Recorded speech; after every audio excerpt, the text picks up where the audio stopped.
Hi everyone, my name is the Salvadoran Warrior, and today I'm going to be reviewing a modded class character that um, does two things: support her allies and protects her allies. She also has some bite to it as well. I'm talking about the uh, Bob Babička, Babička, but I have a hard time pronouncing the modded class name, so I just call her Granny of a Shotgun. She's a really fun character to use, and if you um, do what she's supposed to do, you should have a fun time with her. So, um, here we are at the Hamlet, and I'm gonna break down her stats, her combat skills, camping skills, and some recommended trinkets, modded and without the modded trinkets. So let's get started. So here is the granny.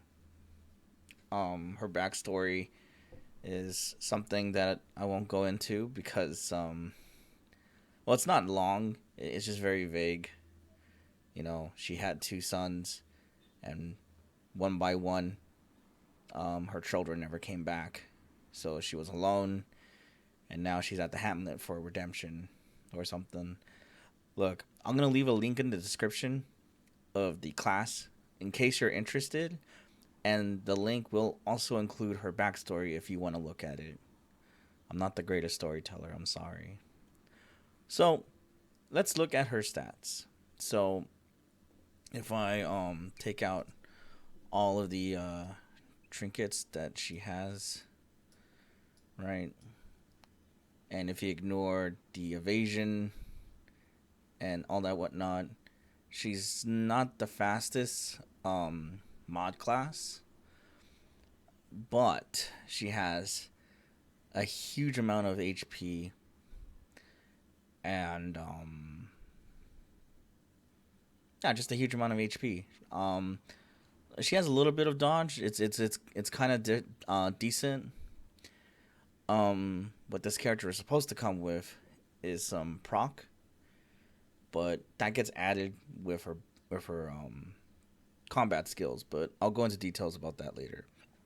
For now, in summary, she has a huge amount of HP, decent dodge, a little bit of accuracy, and a really small number of speed. So just keep all that in mind. What makes her tanky is her resistances. She has a 90% in stun. She has a 90% in blight. Her her move resistances is at 90 as well, with bleed and debuff being at the high hundreds. The only thing that is her lowest resistance is her diseases. So she can still get sick, but you can put a trinket on her that increases her resistances on diseases, and if you somehow max it around like 50 or 60, if possible 70, she can tank almost everything, and I mean almost everything. Sure, you're rolling those numbers with the diseases, and you have to rely everything on your guard skills, but she can do it.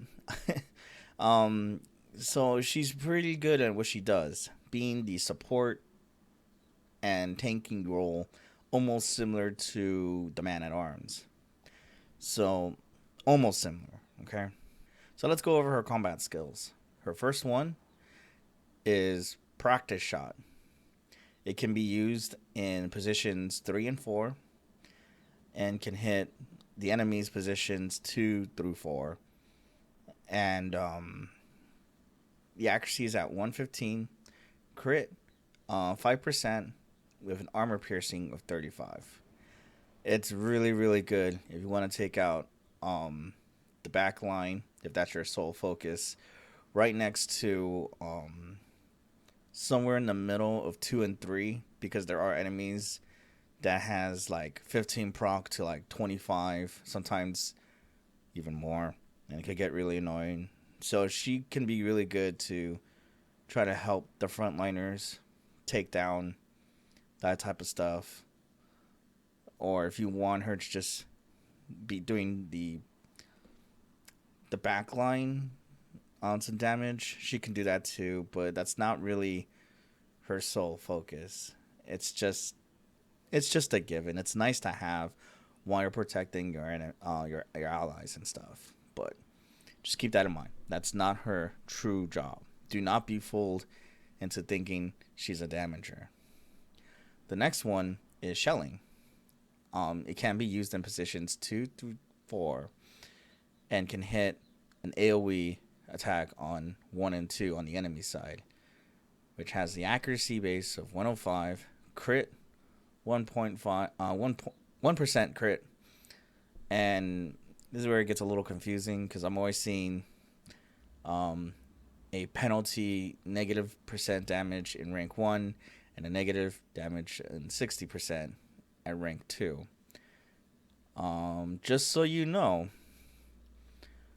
I'm always seeing like it reads like position 1 is going to take less damage than rank 2, but I'm seeing the opposite. So I don't know. What you do need to know is that it's still good. It's still good if you want to help out the frontliners. Yeah, it's still good. But like I said, don't be fooled into thinking she can do crazy damage like the arbalist or the musketeer. Like it's still decent. So it's fine. It's totally fine. The next one is scold. This one can be used in positions 1 through 3 and can hit the enemy's positions from 1 through 3 as well. It has an accuracy based on 115. It's pretty weak of negative 40 damage, but the crit is 7%. And there's a debuff target. If she hits the enemy will take negative 33 damage in reduction. Now, keep in mind, the shit stacks. So, if you like I remember I was fighting the the Miller dude in the Color of Madness, and he was about to use that Reaper attack. Hate that attack. It does too much damage as an AoE. But if you stack this around like 66% on damage reduction, he'll be doing like 2 to 3 damage instead, and it's pretty crazy. This is really good. You can actually pick this over the gun skills, and then you start wondering, why is she carrying a gun? Is it just for show? I'll talk about that later.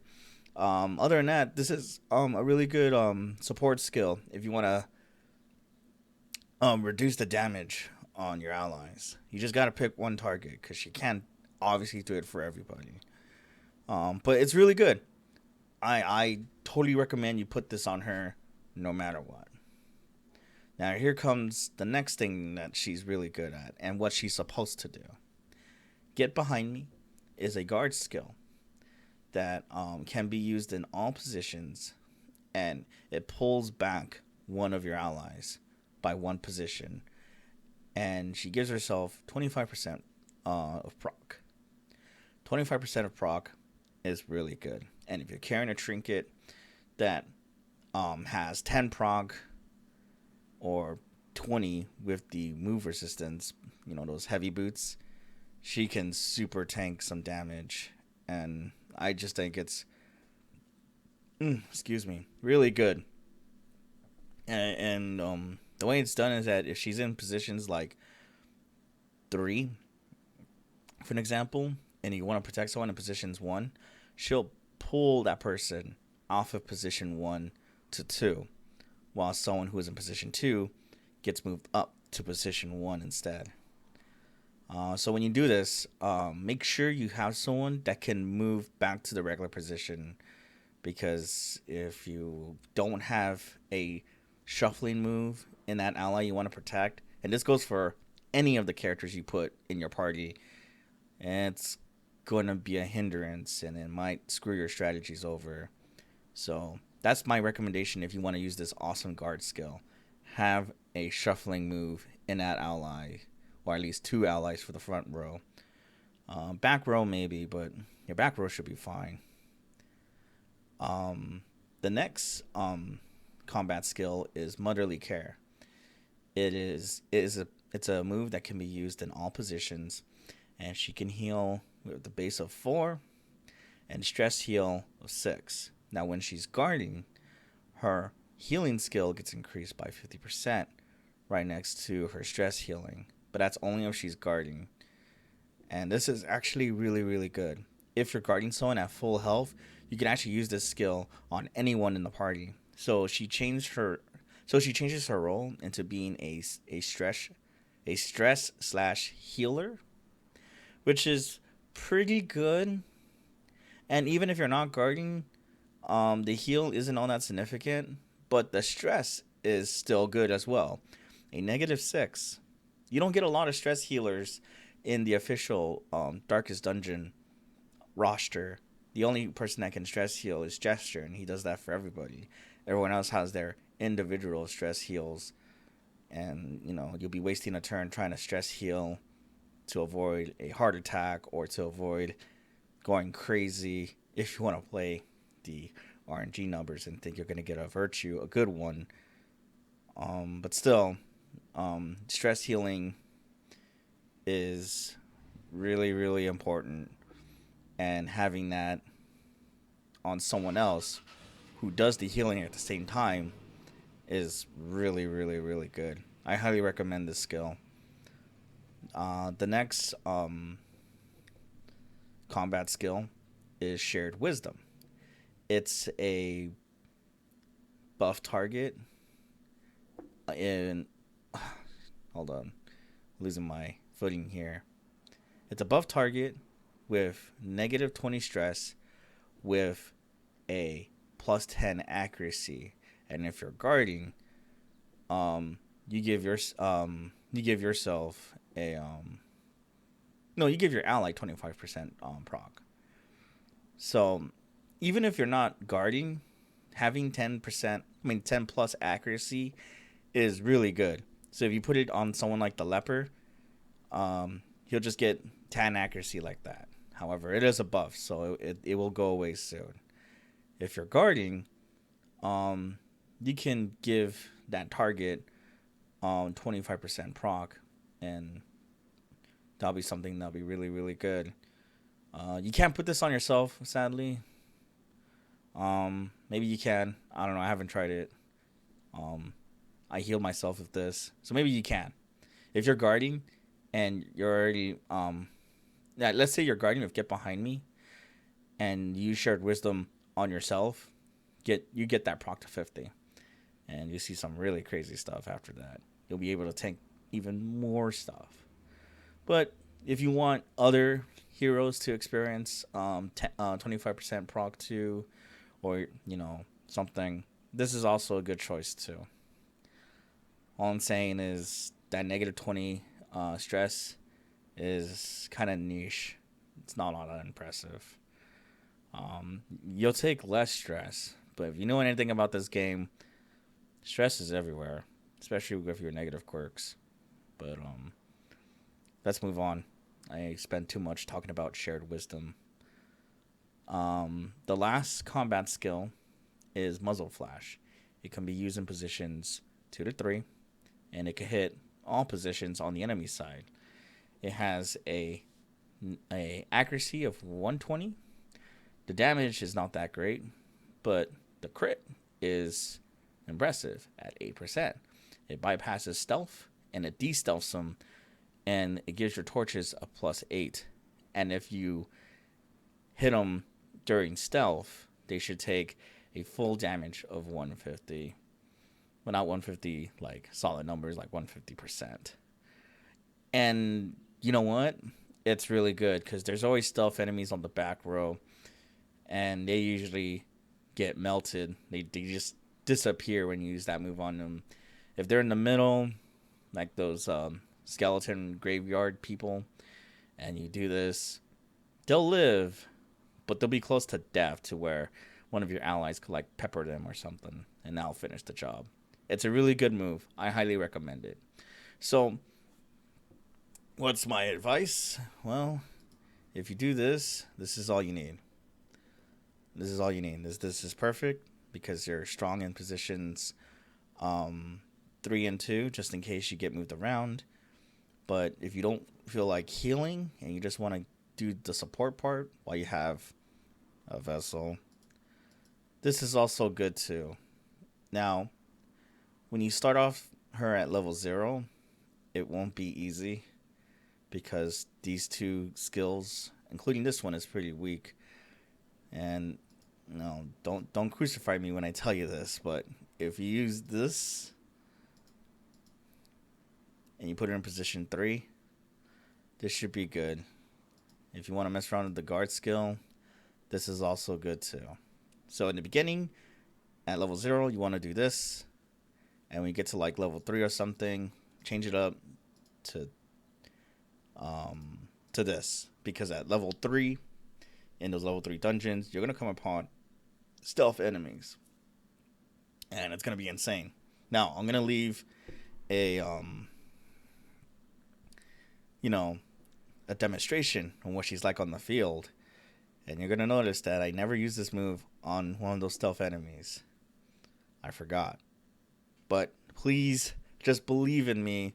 This move is really good on stealth enemies. Like, really good. Now, let's talk about her camping skills. So, in her camping skills, she gets these 3 default camping skills. Cause time 2, negative stress, heal people times 2. You get this really, really terrible prep talk. You get like 10% stress.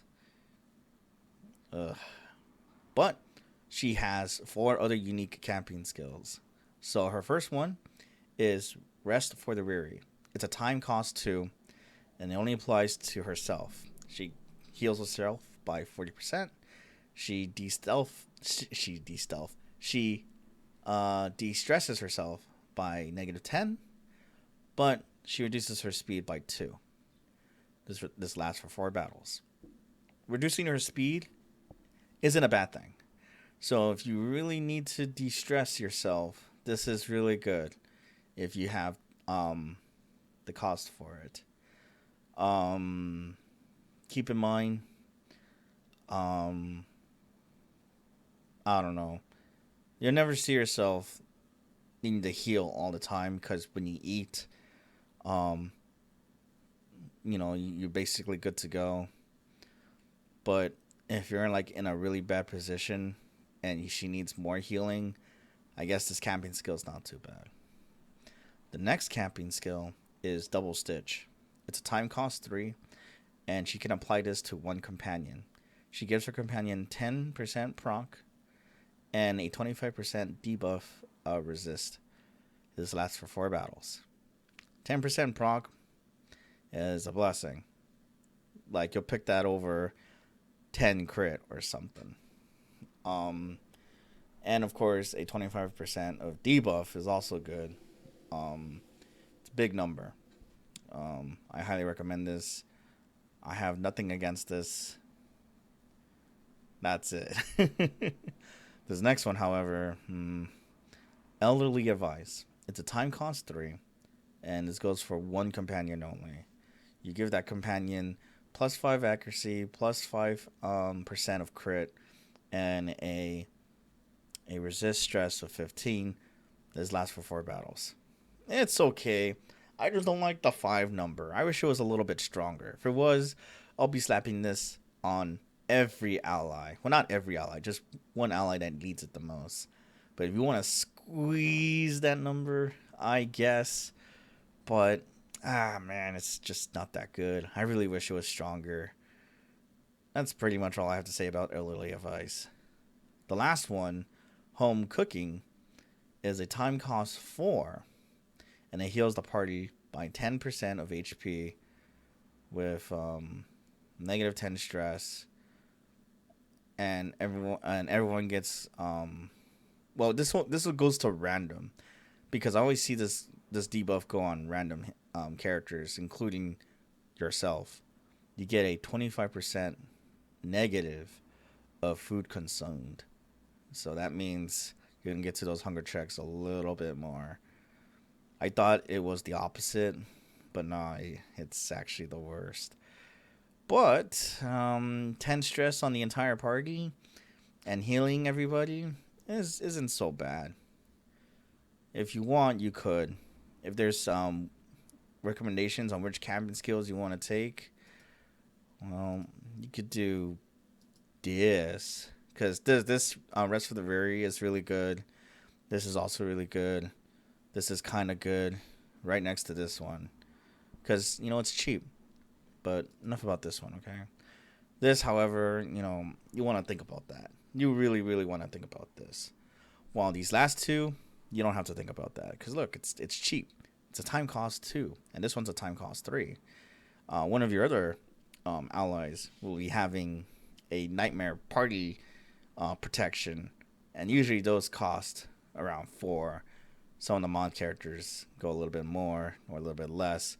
But your official roster heroes that has that always has it at 4. So pick your poison, I guess. I guess what I'm trying to say is these two is a must. This is a maybe. And that's all I gotta say. Now, as for trinkets, I usually like carrying this and this. Because if you do that, you give yourself like all these crazy resistances. And you'll never see that. Sometimes the healing might be something else I want to show off real quick. If you have the ancestral blah blah blah, you can actually substitute this with this, and now she'll be not only healing at 5% more than this trinket did, with 25% healing done, stress healing done. So you get the best of both worlds, and she'll be able to do her job really well. I don't have it on me, but it's on another hero, and I don't feel like finding it because I have too many heroes in the roster. But, you gotta believe me when I say this. You slap those boots on her, those metallic boots, that usually carries like, I want to say 20% proc. And when you see that, you're already giving yourself all the proc you need to make herself like very, very tanky. And,